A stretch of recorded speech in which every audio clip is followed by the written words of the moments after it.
الشيطان الرجيم بسم الله الرحمن الرحيم وما محمد إلا رسول قد خلت من قبله الرسل أفإن مات أو قتل انقلبتم على أعقابكم ومن ينقلب على عقبيه فلن يضر الله شيئا وسيجزي الله الشاكرين صدق اللہ العظیم۔ معزز سامعین کرام، آج کے اس اختتامی و تقابلی پروگرام میں میرا موضوع سخن وفات رسول اللہ صلی اللہ علیہ وسلم ہے۔ محترم دوستو، جب شوہر دنیا سے چلا جاتا ہے تو بیوی بیوہ ہو جاتی ہے، اور جب باپ دنیا سے چلا جاتا ہے تو بچے یتیم ہو جاتے ہیں۔ خدا کی قسم، جب اللہ کے نبی صلی اللہ علیہ وسلم دنیا سے رخصت ہوئے تو ساری دنیا یتیم ہو گئی۔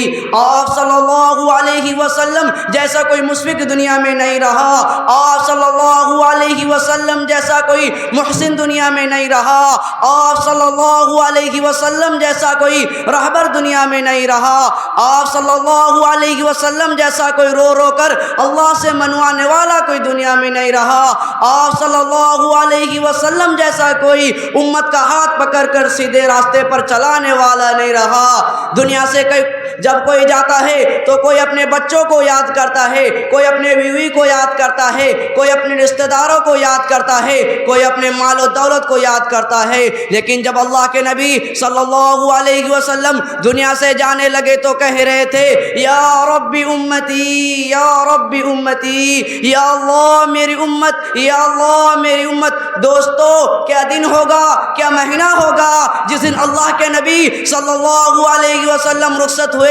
امت کو یاد کرتے کرتے 12 ربیع الاول آ گیا، 2 شنبہ کا دن آ گیا، جبرائیل آئے اور کہا، یا رسول اللہ ملک الموت باہر کھڑے ہیں، آنے کی اجازت چاہتے ہیں۔ آپ صلی اللہ علیہ وسلم نے فرمایا، آ جائے۔ فرشتہ اندر آ گیا اور عرض کیا، یا رسول اللہ جب سے موت کا کام میرے ذمے لگا ہے، پہلا موقع ہے کہ اللہ تعالیٰ نے کہا کہ اجازت لے کر جانا، اگر اجازت ملے تو ٹھیک، نہیں تو واپس آ جانا، اور پہلا موقع ہے کہ اللہ تعالیٰ نے کہا کہ پوچھ لینا، اگر آنا چاہے تو لے آنا اور رہنا چاہے تو واپس آ جانا۔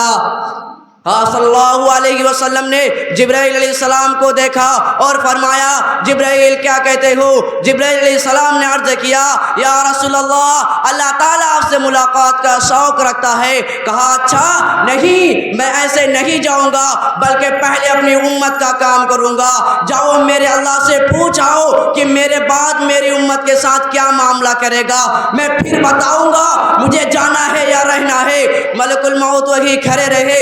جبرائیل علیہ السلام واپس گئے اور جواب لے کر آئے اور کہا، یا رسول اللہ اللہ تعالیٰ فرما رہے ہیں کہ آپ کی امت کو اکیلا نہیں چھوڑیں گے۔ تو آپ صلی اللہ علیہ وسلم نے فرمایا، الآن قرۃ عینی، اب میرے آنکھیں ٹھنڈی ہوئی، میری رب کی قسم یہ مسئلہ اس وقت حل نہ ہوتا تو آج زنا کے اڈے چلانے والے خنزیر بن چکے ہوتے، اور سود کھانے والے بندر بن چکے ہوتے، اور امت کی وہ حالت ہوتی جو پچھلے امتوں کی نافرمانیوں کی بنیاد پر ہوئی، جن کا تذکرہ خود رب کائنات کرتا ہے، وَمِنْهُمْ مَنْ خَسَفْنَا بِهِ الْأَرْضِ وَمِنْهُمْ مَنْ أَغْرَقْنَا وَمَا كَانَ اللَّهُ لِيَظْلِمَهُمْ وَلَكِنْ كَانُوا أَنفُسَهُمْ يَظْلِمُونَ۔